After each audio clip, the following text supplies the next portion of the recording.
Final Fantasy is not just a game. To many of us, it's a religion. Final Fantasy's been around for 35 years and continues to build up hype and excitement for what the next installments will be. And anybody who is a fan of the Final Fantasy series will no doubtedly have their favorite character or favorite moment or favorite game where they can draw back and think, that was so cool when blank. And there are a lot of really epic moments that have happened over all of the games. So it makes so much sense to me that this game, Theatrhythm or Theatrhythm or Theatrhythm, take your pick on how you'd like it to be pronounced. It makes so much sense to me that this game exists. Now, in fairness, it was around for quite a while, but it was tied to handhelds. A lot of people who are playing this on their 3DS or any little handheld, that was hard for a lot of people to not only wrap their head around because the buttons were so damn small, but additionally because the mobile variant just didn't have good sound quality. It was a little tinny speaker, and I think a lot of the epic music kind of got lost in translation. But thankfully, this game, Final Bar Line, now exists, and you're able to get nice high quality sound and nice high quality visuals on your modern day equipment, whether it be your soundbar or your shit Hell 2 with your Sennheiser headset that I currently play on. You have a sound set that sounds good to you. And that's what makes this game so fun, is it takes those classic soundtracks and it propels them into the modern era in such a meaningful and fun way. Now, this is not just your typical rhythm game that you've played like Rock Band or Rez or anything like that, where you're moving through different tracks and kind of assembling a song. Here, the music is just going to play throughout the back. All you're adding onto it is nice little tinks and dings and little bell sounds and like light percussions to accentuate the experience. But what makes this so interesting is that it's a role-playing game too.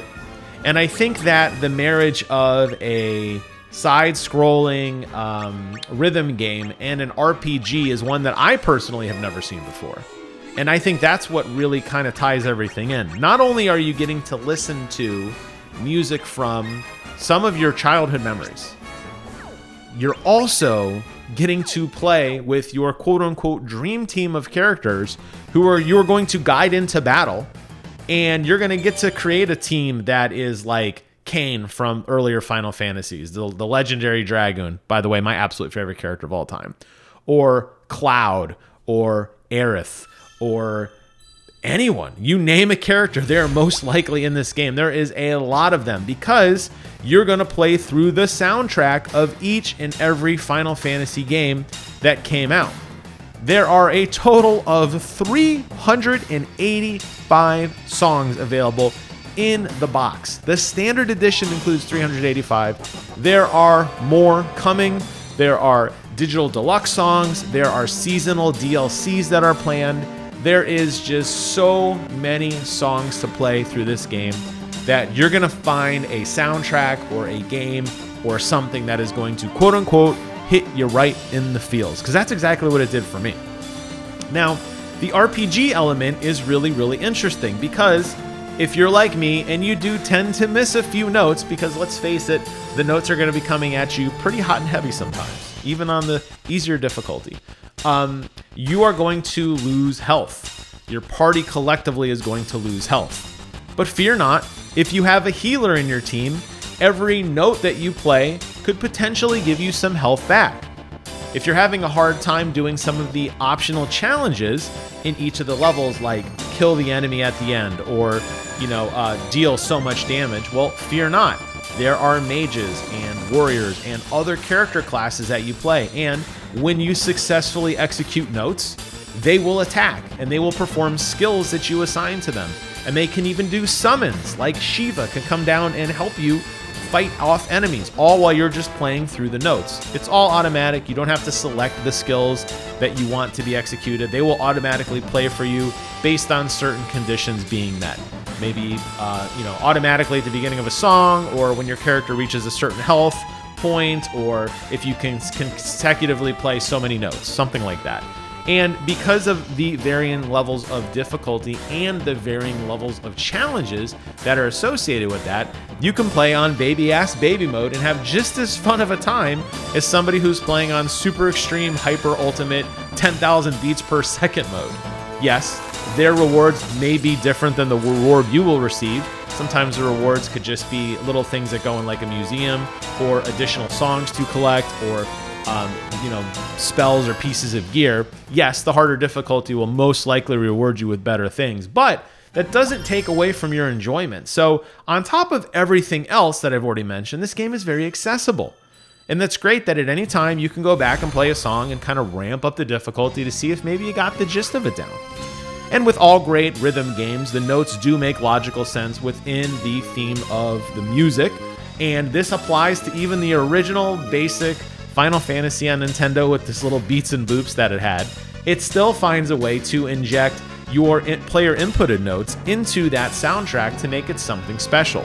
Now, obviously, as you go farther into the Final Fantasy universe and you start advancing into the games that came out in the last 5 or so years, well, yes, the soundtracks are significantly more complex, and I think you'll have even more enjoyment finding how the developers managed to stick their notes into the existing song. But it's not like other rhythm games. If you miss a note, the music doesn't come to a scratching halt and everybody dies or anything like that. You just keep on going and you try until, hopefully you have a healer in your group, right?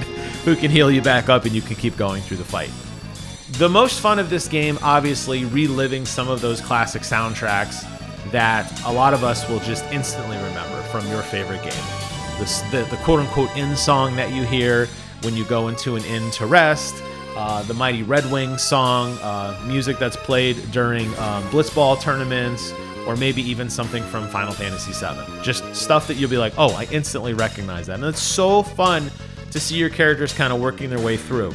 On top of this, there's little vanity stuff, like depending on what vehicle you fly in. If you want it to be an airship, you have a Moogle that joins you. You can dress him up in different costumes. And this doesn't really add a whole lot to the experience. And to be honest, your eyes are going to most likely be laser focused on the right side of the screen as the notes come through, so that you can hit them properly. But it's nice to have a party and to feel like you're making progress as you start to see characters pull off more elaborate attacks as they continue to progress through everything. The game is kind of told in almost a theater setting. As a matter of fact, when you load up, obviously the name theater is in the title, right? But when you load up the game, it's got that like Super Mario Brothers 3 vibe where you can hear the audience kind of chit-chatting in the background as the curtain rises and the show begins. And the characters have a very like marionette look to them. They look like they're kind of being manipulated on strings, and they're not lifelike or anything like that. But the enemies have a very cartoonish vibe to them. And it just creates a very nice contrast of visuals that I think kind of also helps out the experience as well. When you start, you're going to get a key to unlock one of like 10 different games. Some games require you to beat more games and have more keys to advance. Some of them you just need a key, so they kind of stage the game a little bit that the more challenging stuff and maybe the stuff that people are a little more excited about, like Final Fantasy VII Remake, for example, to me the greatest game of all time, you can't just play that right away. You got to kind of earn it. But as you start building up your dream team and as you start doing these challenges that require you to have a party that's all physical or all defense or have this particular character in your game, you will most undoubtedly begin to build up an arsenal of your favorite characters. And it is fun to switch out characters and to try to beat your high score in terms of damage or in terms of healing or whatever the optional objective is to get the rewards so that it makes the game even better.